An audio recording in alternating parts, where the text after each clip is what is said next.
శ్రీ సచిదానంద సమర్థ సద్గురు సాయినాథ్ మహారాజ్ కీ జై. ముందుగా సాయి భక్తులందరికీ నమస్కారం అండి.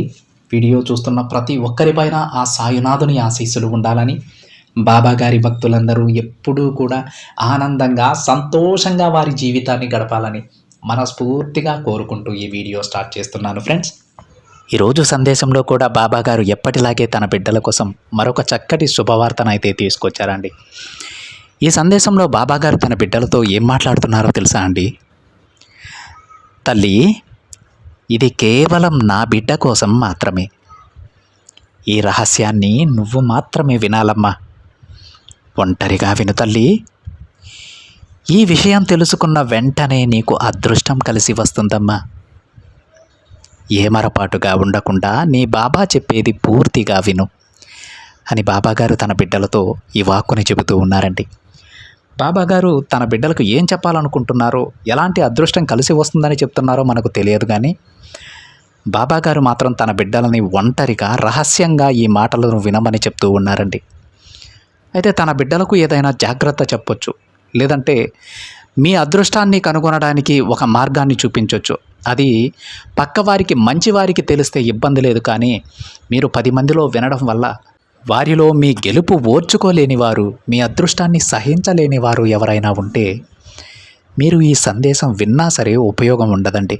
ఎందుకంటే మీరు ఏం చేయాలనుకునేటువంటి ఆ ప్లాన్ ఏదైతే ఉందో, బాబాగారు మీకు ఏం చెప్తున్నారో ఆ మార్గం వారికి తెలిసిందంటే మీకంటే ముందు వారి దానిని చెడగొడతారు.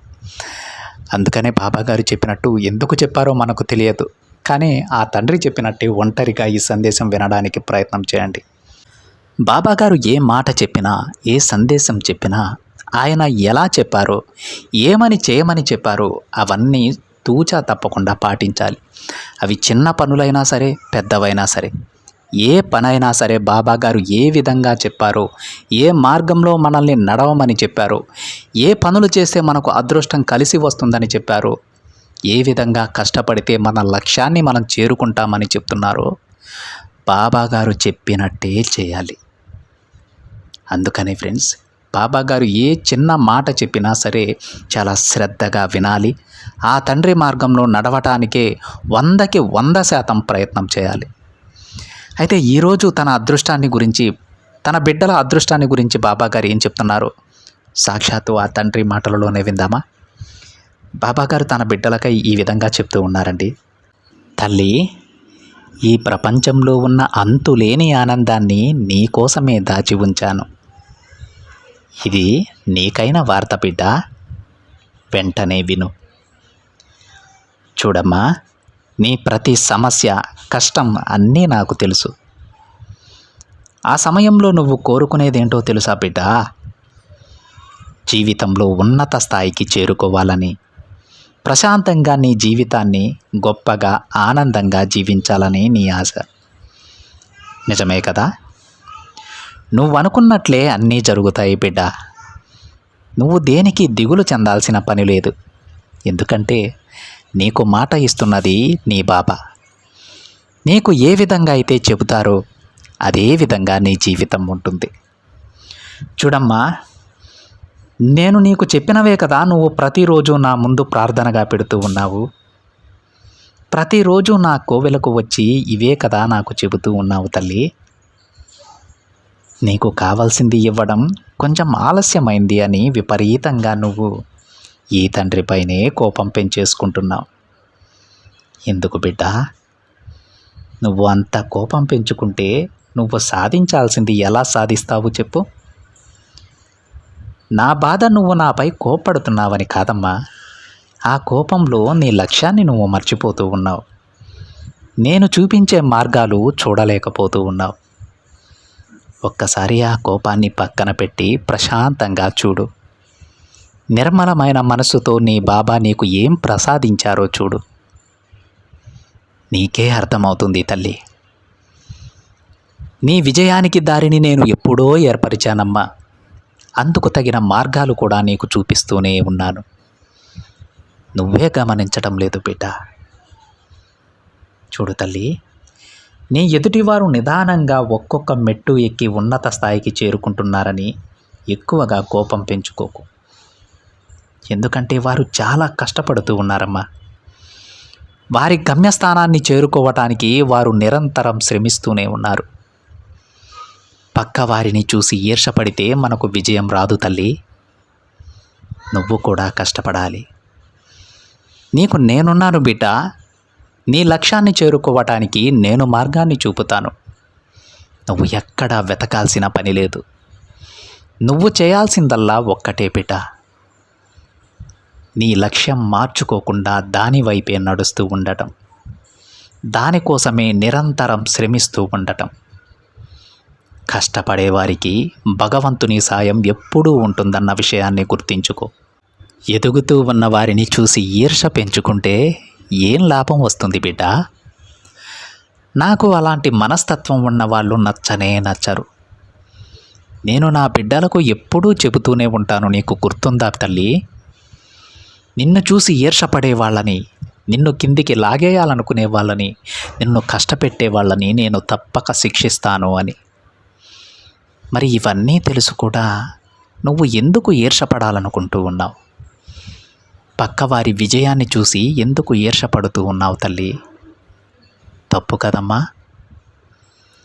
ఈరోజు నీకు ఒక మంచి మార్గాన్ని చూపించడానికే, నువ్వు నీ జీవితంలో చేస్తున్న చిన్న చిన్న తప్పులను నీకు తెలియజేయడానికే నేను వచ్చాను. చూడు బిడ్డ, ఎప్పుడైతే పరాయి వారి విజయాన్ని నువ్వు స్వీకరించగలవో, వారి విజయాన్ని నువ్వు ఒప్పుకోగలవో, ఆ రోజు నుంచి నీ విజయం కూడా మొదలవుతుందన్న విషయాన్ని గుర్తుపెట్టుకో. ఎందుకంటే పక్కవారి మంచి కోరుకునే వారికి ఎప్పుడూ మంచే జరుగుతుందమ్మా. నీ బాబా నీకు ఎప్పుడూ మంచి చేస్తారు. ఈ ఒక్క లక్ష్యం నీ మనసులో ఉంటే తప్పకుండా దానిని మార్చుకో. ఆ లక్షణాన్ని వెంటనే వదిలేయి బిడ్డ. చూడమ్మా, ఇతరులను మనకు నచ్చినట్లు బాధ పెట్టడం చాలా తప్పు తల్లి. ఆ తప్పు తిరిగి తిరిగి మళ్ళీ మనకే వస్తుందన్న విషయాన్ని గుర్తుపెట్టుకో. అంతకు రెండింతల కష్టాన్ని మనం అనుభవించాల్సి ఉంటుంది. నువ్వు నా బిడ్డవి కదా. ఇలాంటి ప్రవర్తన నీకు ఎప్పుడూ ఉండకూడదు. నన్ను నీ తల్లి తండ్రిగా భావించి భక్తి శ్రద్ధలతో నన్ను పూజిస్తూ ఉంటావు. ఎంతో ఓర్పు సహనంతో ఉండే నువ్వు ఇప్పుడు ఎందుకు ఇంత కోపంగా ఉన్నావు బిడ్డ? నువ్వు అసలు కోపాన్ని ఎందుకు అలవాటు చేసుకున్నావో నాకు అర్థం కావడం లేదు. నీలో నువ్వు కోపాన్ని పెంచుకోవడం వల్ల నీ కోరికలు తీరడం ఇంకాస్త ఆలస్యం అవుతాయని తెలుసుకో. దానివల్ల ఎలాంటి ఉపయోగం లేదమ్మా. పెద్దలు ఎప్పుడూ చెబుతూ ఉంటారు కదా తల్లి, తన కోపమే తనకి శత్రువు అని. అది అక్షరాలా నిజం. నీ కోపాన్ని ఎప్పుడూ కూడా నువ్వు అదుపు చేసుకునే ఉండాలి.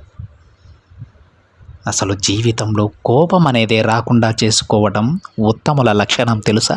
అలాంటి లక్షణాన్ని నువ్వు పెంపొందించుకోవాలమ్మా. చూడు తల్లి, నీకొచ్చే కోపం నిన్ను ఇంకాస్త చిక్కుల్లో పడేస్తుంది తప్పితే నువ్వు కోరుకున్న లక్ష్యాన్ని చేరుకోవడానికి ఎప్పుడూ కూడా అది ఉపయోగపడదు. ఒక్క విషయం గుర్తుపెట్టుకో బిడ్డ, ఏ మనిషికైనా సరే ఓర్పు సహనం అనేది ఆభరణం లాంటివని గుర్తించుకో. అవి నీ దగ్గర ఉన్నప్పుడు ఒక ఆకర్షణీయమైన కళ నీలో కనబడుతుంది. ఆ కళ నీలో ఉన్నప్పుడు నువ్వు ఏదైనా కానీ, ఎవరినైనా సరే, ఎలాంటి మనసు ఉన్నవారినైనా సరే ఆకట్టుకోగలవు. ఇప్పుడు నీ బాబా నీకు చెబుతున్న మాటలు కొంచెం కష్టంగానే ఉంటాయి తల్లి, కానీ అవే నిజాలు. నువ్వు ఎప్పుడైతే నేనిప్పుడు చెప్పిన లక్షణాన్ని పెంపొందించుకుంటావో ఆ రోజు నుంచే నీ జీవితం మారుతుందన్న విషయం గుర్తుపెట్టుకో. చూడు తల్లి, నేను నిర్మోహమాటంగా చెబుతున్నాను. నీ లక్ష్యాన్ని నువ్వు సాధించాలంటే తప్పకుండా నీ కోపాన్ని నువ్వు వదిలేయాలి. తోటివారి విజయాన్ని చూసి ఎప్పుడూ ఈర్షపడకూడదు. ఆ విజయం నువ్వు సొంతం చేసుకునేందుకు కష్టపడాలే తప్ప వారి విజయాన్ని వెనక్కి లాక్కోవాలని, వారు ఇంకా పతనమవ్వాలని కోరుకోవడం చాలా పెద్ద తప్పమ్మా. నువ్వెదగడానికి ప్రయత్నించు. 100 మార్గాలు నేను చూపిస్తాను తల్లి. ఎదుటివారి పతనాన్ని కోరుకుంటే మాత్రం అధఃపాతాళానికి పడిపోతావో బిడ్డ. ఇప్పుడున్న కష్టాలు ఇంకొంచెం ఎక్కువ అవుతాయి. జాగ్రత్త తల్లి. నా బిడ్డను నేను ముందే హెచ్చరిస్తున్నానమ్మా. ఒకవేళ ఇలాంటి లక్షణాలుంటే అవి వదిలేసాయి. ఇప్పటి వరకు నువ్వు తెలిసి తెలియక చేసిన ఈ తప్పులన్నీ నేను క్షమించేస్తాను. నా బిడ్డకు ఒక మంచి జీవితాన్ని ప్రసాదిస్తాను. చూడు తల్లి, నువ్వు ఏ పనినైనా మొదలుపెట్టు. అందులో విజయం సాధించటానికి నీలో ఉండాల్సిన లక్షణం ఏమిటో తెలుసా బిడ్డ? సహనం, ఓర్పుతో సమాధానం చెప్పటం, ఎవరితోనూ కూడా కఠినంగా మాట్లాడకపోవడం, మృదు స్వభావం కలిగి ఉండటం తల్లి. వీటి ద్వారా మాత్రమే నువ్వు అనుకున్న లక్ష్యాన్ని నువ్వు సాధించగలవు. నువ్వు చేపట్టిన పనిని నువ్వు విజయవంతంగా పూర్తి చేయగలవు. ఇదివరకు నీ ప్రవర్తన ఎంతో చక్కగా మర్యాదగా ఉండేది బిడ్డ. చాలా ఓర్పు సహనంతో ఉండేదానివి. ఇప్పుడు కూడా అలానే ఉండమ్మా. అకస్మాత్తుగా నీలో ఈ మార్పు ఎందుకు తల్లి? ఈ మార్పు నేను గమనించాను కాబట్టి పరుగు పరుగున ఆ తప్పు చేయవద్దని చెప్పడానికి నీ ముందుకొచ్చాను. బిడ్డ, నువ్వెప్పుడూ కూడా నా బిడ్డవే. నీకు ఈ మాటలు కొంచెం కష్టంగానే అనిపించవచ్చమ్మా. నాకు అర్థమవుతుంది. నీ మనసు ఎంతో బాధపడుతుందని నాకు తెలుసు. కానీ నాకు వేరే మార్గం తోచలేదు తల్లి. నీకు ఈ మాటలు చెప్పే తీరాలి. నువ్వు చేయబోయే తప్పులను ముందే అరికట్టాలి. నీకు రాబోయేటువంటి అదృష్టాన్ని నీ చేతికి అందించాలి. ఇది మాత్రమే నా మనసులో ఉంది. అందుకే నీ మనసు బాధపడుతుందని తెలిసినా ఈ మాటలు చెప్పక తప్పలేదు తల్లి. నీ పాపాన్ని అర్థం చేసుకుంటావు కదమ్మా. చూడు బిడ్డ, నీకు కావాల్సింది నేను తప్పకుండా ఇస్తాను. కొన్నిసార్లు నీ కోరిక తీరడం ఆలస్యం అవుతుందే కానీ అది అసలు తీరదు, జరగదు అని ఎందుకు అనుకుంటున్నావు బిడ్డ? నీ కోసం అని రాసి పెట్టి ఉన్నది కొంచెం ఆలస్యమైనా సరే అది తప్పకుండా నిన్ను చేరుతుంది. అప్పటి వరకు నీ బాబా చెప్పినట్టు కాస్త ఓపికగా ఉండు. నేను నీకు ఇవ్వబోయే కానుక చాలా విలువైనదమ్మా. దానిని అందుకునేందుకు సిద్ధంగా ఉండు. ఒకవేళ నీకు అనుకోని ఇబ్బందులు వస్తే అవి తీరడానికి కొంచెం సమయం పడుతుంది. వాటిని చూసి భయపడకు బిడ్డ, ఆందోళన చెందకు. నువ్వు చేసే ప్రతి పనిలో నీకు విజయం వచ్చేలా నేను నిన్ను ఆశీర్వదిస్తాను. ఎవరు ఎన్ని మాటలన్నా సరే చిరునవ్వుతో నీ మాటను దాటే. అప్పుడు వారికి వారు చేసిన తప్పేంటో అర్థమవుతుంది. నువ్వు ఎదురు చూస్తున్న శుభవార్త త్వరలోనే నిన్ను చేరుతుంది తల్లి. నేను ఎప్పుడైతే నీకు తోడుగా ఉన్నానని నమ్ముతావో అప్పటి నుంచి నీకు అంతా మంచే జరుగుతుంది. కాబట్టి మంచిగా ఆలోచించు, నమ్మకంతో ఉండు. అంతా శుభం జరిగేలా నేను చూసుకుంటానమ్మా. చూడు తల్లి, నువ్వు ఎవ్వరికీ కూడా తెలిసి హాని చేయవద్దు, ఈర్షపడవద్దు, కోపాన్ని పెంచుకోవద్దు. ఇవి నీకు ఇంత గట్టిగా ఎందుకు చెబుతున్నానో తెలుసా? నీపై కూడా కొంతమంది ఈర్షపడుతూ ఉన్నారమ్మా. నీ విజయాన్ని చూసి ఈర్షపడుతూ ఉన్నారు. నిన్ను చూసి కోపాన్ని పెంచుకుంటూ ఉన్నారు. నిన్ను కిందికి లాగేయాలని అనుకుంటూ ఉన్నారు. వారికి నేను ఎలాంటి శిక్ష వేయబోతున్నానో తెలుసా బిడ్డ? ఆ శిక్ష నీ ఊహకి కూడా అందదమ్మా. నా బిడ్డకు నేను ఇన్ని మంచి మాటలు చెబుతూ ఉన్నాను. అలాంటిది అంత మంచిగా నా బిడ్డను నేను మార్చుకుంటే వారు నా బిడ్డ గురించి ఇలా ఆలోచిస్తారా? వారిని నేను వదులుతానా తల్లి? వారి గురించి నువ్వు ఆలోచించకు. మొత్తం నేను చూసుకుంటానమ్మా.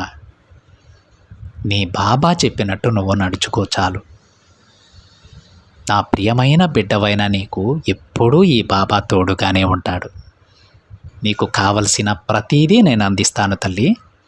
ఇక దేని గురించి ఆలోచించకు అని బాబాగారు అంటూ ఉన్నారండి.